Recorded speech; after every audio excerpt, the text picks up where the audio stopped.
We now move on to hear from our sponsors. I first call on Karen Doyle to address us.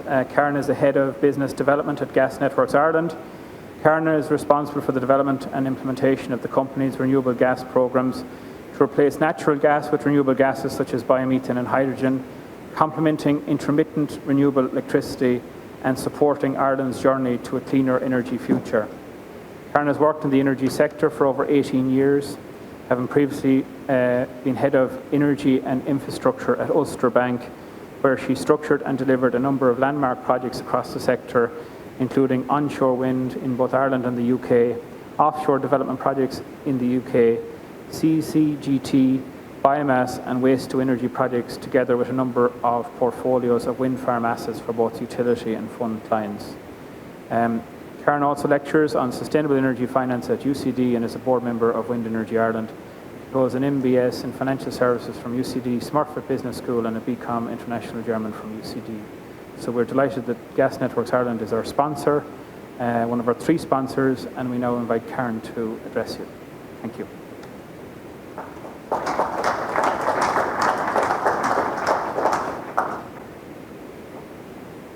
Thanks, Sean, and apologies, everybody. I'm not the Minister O'Brien speaking this morning, so disappointment for some, I know.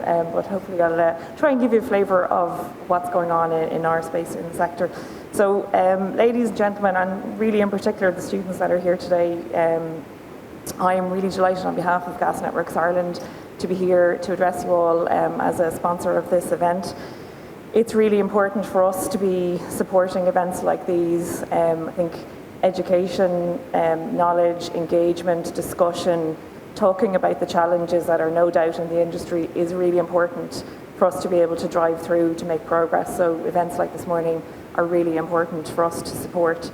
And it's very much in the theme for us of being at the heart of Ireland's energy future, being able to drive renewable generation, to keeping the lights on, but doing it in a green and sustainable way. Look, we all know that the energy landscape is continuing to change. I think events of 3 years ago, in terms of what happened in Ukraine, really threw the energy market and energy pricing into a tailspin. While that has settled a little bit, we're still seeing a lot of change there. We're seeing a lot of geopolitical change, and that is having impact. And so energy security is really, really critically high on the agenda, where everybody knows we're an island nation and we are reliant on supplies of energy from abroad to keep the lights on, to keep our factories going, our hospitals, our schools. So energy security is a really critical topic. But affordability is also, really, really important. We saw in the budget this week that the energy supports are no longer going to be provided across the general public. That is going to have significant impact. So we have a really difficult challenge in the energy industry of delivering really critical infrastructure to allow growth. There's a lot of investment needed right across our electricity network to deliver that. But at the same time, we need to do that in an affordable way. That is going to be really, really challenging, and it's going to need new, innovative ways of thinking, and it's going to need some really bold and brave, I suppose, investment steps from our government and from people in this room today. I suppose since the last conference, we have seen some green shoots. There's been some positive news. We've had a number of new contracts signed to connect biomethane plants to our network.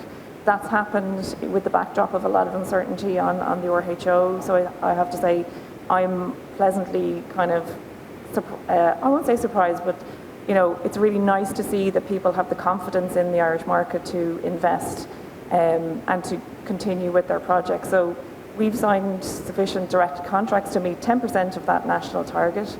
They're all in various stages of construction at the moment.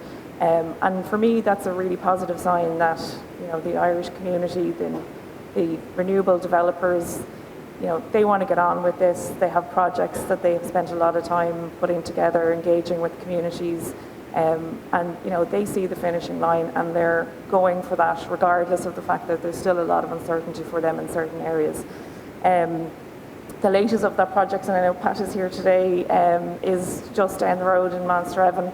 There's a 100 gigawatt plant that Pat and Kasia are building. And it's a really nicely located because you can see it from the motorway or you can see it from the rail line, and I think it's got a lot of people talking. That project is deep into construction, and we're working alongside the guys to get the gas connection delivered for them as well. So look, it's really nice that the industry has some landmark projects that they can point to say this is actually happening. We've been talking about this for a long time, but it is actually happening now.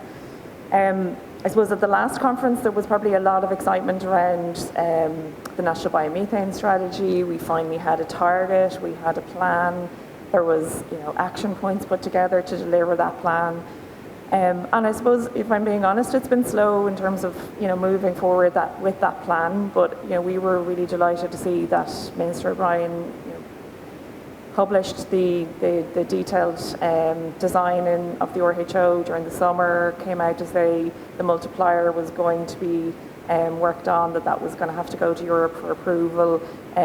Just really being, I suppose, honest with the industry and moving forward on something that really should have been done a long time ago. So I think we commend Minister O'Brien for his pragmatic approach in terms of just trying to get on with this. There's a lot of ground to make up and still a lot to do, but I think there's a willingness within the department to really make this happen. And I know Niamh is here today, and she's going to talk a lot about that this afternoon. And I think while there's lots of challenges there, we're not going to get over them unless people in this room kind of put the shoulder to the wheel and actually support some of those initiatives that the department really needs to make happen.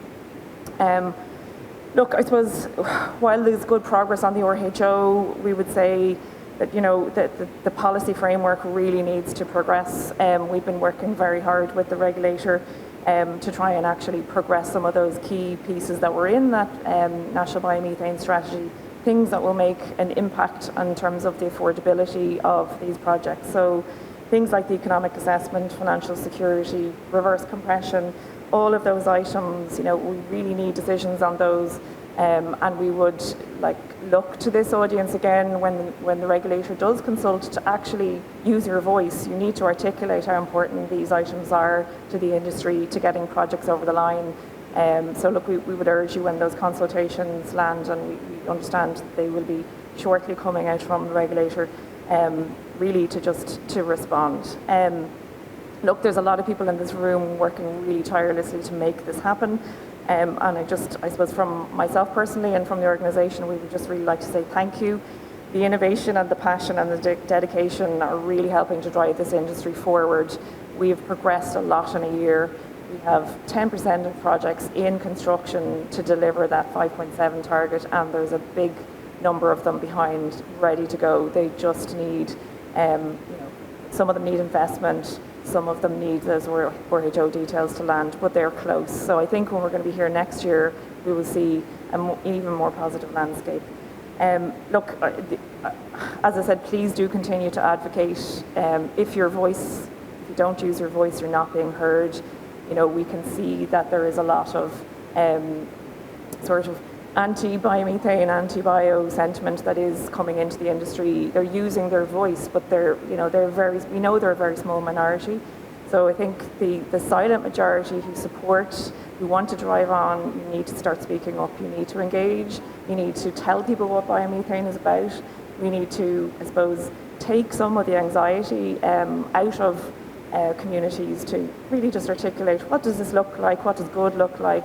How is it going to impact them? What are the benefits that they can kind of expect to see? We need to start telling that story better so that we kind of, give them some relief and alleviate any anxiety.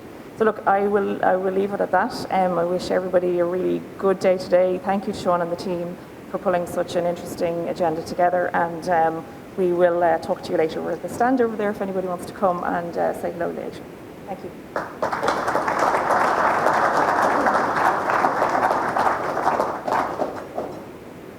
Thanks very much, Karen, for your address, and we're delighted to have Gas Networks Ireland as our sponsor